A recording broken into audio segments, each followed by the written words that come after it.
aujourd'hui, on va parler du premier aspect de la communication non violente qui est le observer sans évaluer, sans interpréter, sans mettre notre vision subjective de la vie et justement de parler des faits pour que ces faits, ben, quelque part, soient observables par toutes les personnes de la même manière. Parce que ben là, on va voir justement comment on construit quelque part notre image subjective de la vie et que ça, bah, ça va créer beaucoup d'empêchements dans notre communication. C'est ça qu'on va voir pendant toute cette vidéo. Donc, la première manière qu'on a de déformer un petit peu la réalité, c'est que ben, c'est comme si on allait voir la vie à travers un appareil photo, même plus une caméra, on va dire pour l'instant.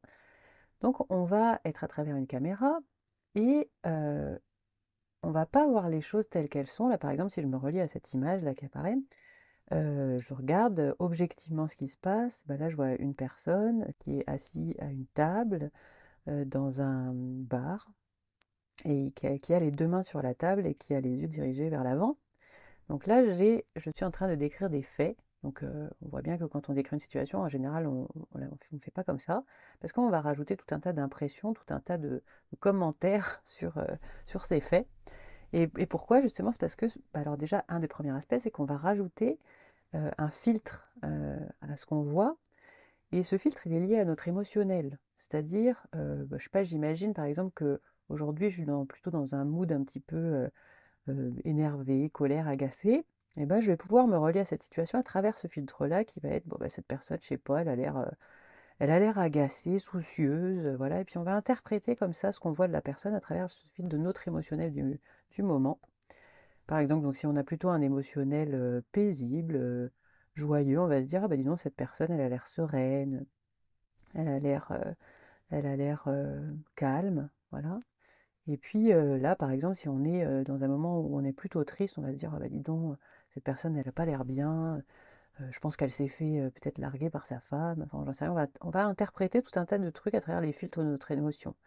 Ça va être le premier filtre qui va faire qu'on va confondre des faits avec des interprétations de ce qui se passe à travers le filtre de notre émotionnel. Donc le deuxième aspect, c'est que justement, on ne va pas se relier à la vie comme si c'était un film. Donc en fait, ce qui se passe dans la vie, c'est que c'est un film. En fait, les personnes, bah, elles avancent dans la vie et puis elles traversent plusieurs états émotionnels. Donc ça veut dire qu'elles sont quelque part en perpétuel changement. À un moment, elles vont être heureuses, à un moment, elles vont être malheureuses, à un moment, elles vont être énervées, à un moment, elles vont être... Et tout ça, c'est en perpétuel changement.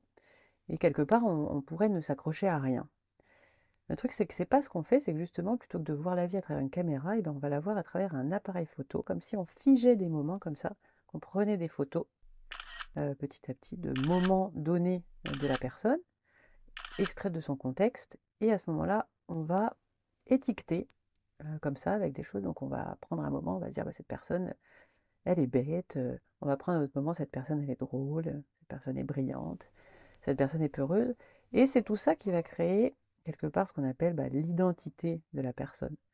Donc ça nous permet en fait c'est un mécanisme qui nous a permis de mettre des noms sur les objets, par exemple, donc c'était important, mais c'est important d'en avoir confiance, d'en avoir conscience, parce que en fait ça va aussi, bah, à partir de, quand ça va créer des préjugés, des a priori sur les gens, et aussi ça va être problématique quand il va s'agir de groupes de personnes. On voit bien là, par exemple, si on se relie de cette manière-là aux jeunes, par exemple, on va dire les jeunes, ils sont comme ci, on va prendre des photos par-ci par-là, ils sont comme ci, ils sont comme ça. On va faire pareil avec les homosexuels, ils sont comme ci, voilà, on va avoir plein de préjugés, et ça va devenir vraiment dangereux à partir du moment aussi où ça va toucher des races, on va dire les étrangers, ils sont comme ci, ils sont comme ça, à travers des petites photos comme ça qu'on aura prises. Et du coup, ce mécanisme, c'est vraiment la base des préjugés, du racisme, des discriminations. Donc voilà, c'est bien d'en avoir conscience.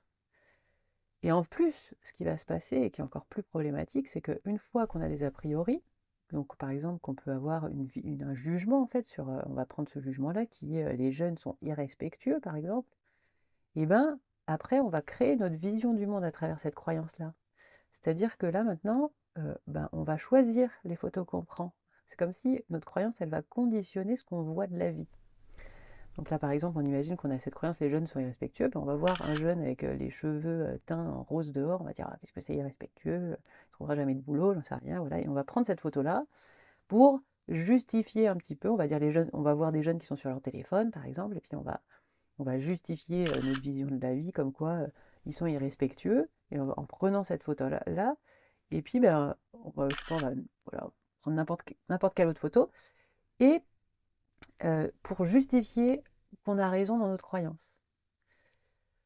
Et du coup, ça va être la base de beaucoup de problèmes de communication, de beaucoup de conflits partout, hein. Je ne sais pas si vous commencez à vous relier à ça, donc c'est intéressant de réfléchir à ça. Donc un troisième processus qui va être lié à cette histoire d'appareil photo, c'est qu'on va, en plus d'utiliser un appareil photo, c'est qu'on va faire un fond comme s'il n'y avait plus de fond. C'est-à-dire qu'on sort les gens de leur contexte, c'est-à-dire qu'on les considère comme agissant de manière complètement autonome, c'est-à-dire qu'ils ne sont plus dépendants des situations qu'ils vivent, que les situations qu'ils vivent n'ont pas d'influence sur eux. Je vais prendre comme exemple, par exemple, je ne sais pas, donc on imagine une femme avec son mari qui arrive à la maison comme ça, et que la femme, elle a besoin de parler de sa journée, puis elle retrouve son mari comme ça. Donc elle va sortir intégralement son mari de son contexte, elle va pas prendre en compte ben, la journée qu'il a passée, peut-être qu'il est soucieux, préoccupé, qu'il a eu des tas de conflits au travail, et du coup que, là il est en train de lire son journal et qu'il a qu'une envie, c'est de se détendre. Elle va arriver, elle va sortir de son contexte, et puis elle va prendre la photo comme ça, j'ai eu envie de lui parler, et il m'a pas écouté. Ensuite, il va se passer autre chose, elle va arriver à un autre moment, elle va prendre la photo d'un autre moment où il n'avait pas de disponibilité pour écoute, pour écouter, il était, ben, pareil, je sais pas, soucieux de quelque chose et il avait besoin de se détendre en regardant la télé. Troisième truc, il est concentré, là, il est en train d'essayer de faire une recette, en plus pour faire plaisir à sa femme, j'en sais rien. Elle arrive, elle veut lui parler, et puis pareil, il va pas être disposé à l'écoute parce qu'il a besoin de concentration pour faire ce qu'il a à faire. Et du coup, elle va juste sortir la personne de tous ces contextes-là pour créer, encore une fois, un comportement général qui va être mon mari m'écoute jamais, il ne m'écoute jamais. Et le problème, c'est que quand on va dire tu m'écoutes pas, j'ai envie que tu m'écoutes, la personne, elle va pas du tout savoir quelque part d'où viennent ces reproches-là, parce qu'elle n'est pas du tout consciente de où la personne a pris les photos, d'où sortent, quelle photo elle a prise pour dire cette phrase tu ne m'écoutes jamais, parce que bah, le mari a plein de moments où il a l'impression d'écouter. Donc, bah, on se retrouve dans des incompréhensions, dans des choses où ça n'avance pas, parce qu'on ne trouve pas de solution, parce que bah, y a ces processus-là, en fait, notre manière complètement subjective de voir la vie qu'on essaye d'imposer aux autres. On voit bien hein, qu'on se bat des fois, même juste simplement pour... on trouve ce tableau beau, une autre personne le trouve moche, et puis du coup, ça va être comment ça, moi je le trouve beau, et toi tu le trouves moche, alors que c'est vraiment des manières qui sont liées à de l'affect, et qu'il n'y a absolument aucune raison d'aller se battre là-dessus, alors que c'est vraiment quelque chose qui est lié à chaque personne et qu'on pourrait prendre en compte que bah, voilà, une personne a cet affect-là avec cette situation et une autre en a un autre. Voilà. Ça réglerait pas mal de choses. Donc ce qui va se passer aussi, c'est qu'il va y avoir des réticences à voir la vie de manière changeante, de manière, quelque part, on va se retrouver à avoir des difficultés à étiqueter les gens, les laisser sans identité, on va voir que ça va créer des angoisses, c'est ça que je vais essayer de développer dans la vidéo prochaine sûrement. Et donc voilà, donc bon bah voilà, je vous laisse avec cette réflexion-là et à bientôt.